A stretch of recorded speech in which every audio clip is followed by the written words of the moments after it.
So far, we have talked about recognizing demon dialogues and finding the raw spots. In Dr. Sue Johnson's third conversation, we are revisiting a rocky moment from our past experience together to learn how to recognize and take charge of moments of emotional disconnection or misattunement in order to tip them away from dangerous escalation and towards safety and security.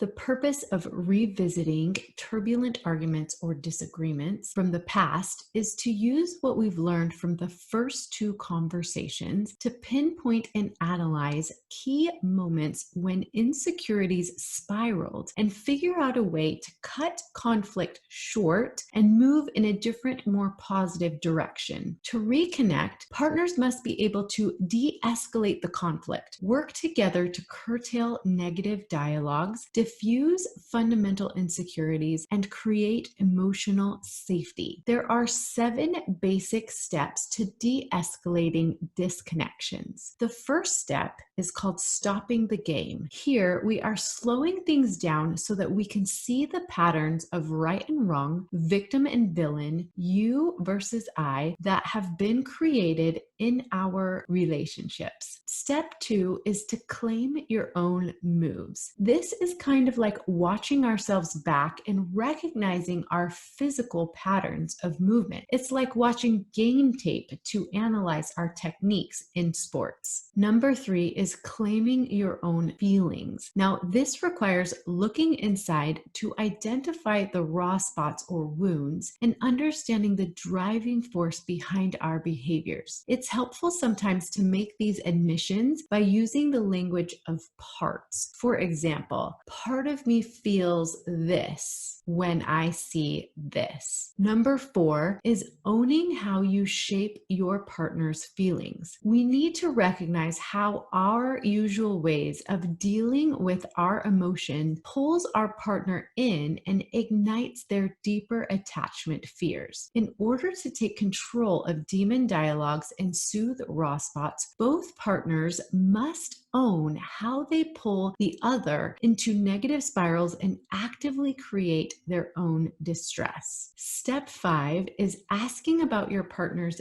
deeper emotions. This is nearly impossible to do during the heat of a battle, but when we slow down and take a look at the bigger picture, we can begin to get curious about our partner's softer, deeper, underlying emotions and vulnerabilities, rather than letting hurt take over and fear and assuming the worst about our partners. Step 6 is sharing your own deeper, softer emotions. Being able to share your deepest emotions and attachment fears, including sadness and shame, can often be the most difficult part of this process, but also the most rewarding. And finally, step 7 is called standing together. Taking the above steps forges a renewed and truer partnership between lovers. Now a couple has common ground and common cause. They no longer see each other as adversaries, but more as allies. They can take control of escalating negative conversations that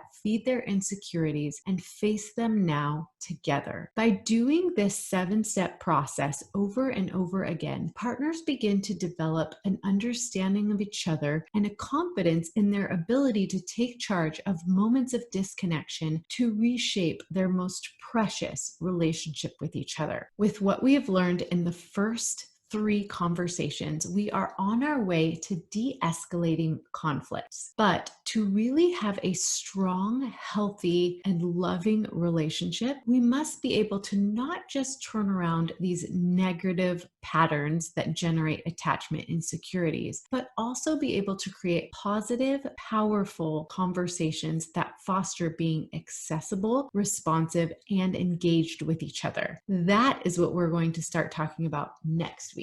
So I hope you will join me next time for Engaging and Connecting, which is Dr. Sue Johnson's 4th conversation for a lifetime of love. And until then, happy marriaging. To learn more ways to deepen your intimacy and strengthen your relationship, make sure you watch this video next.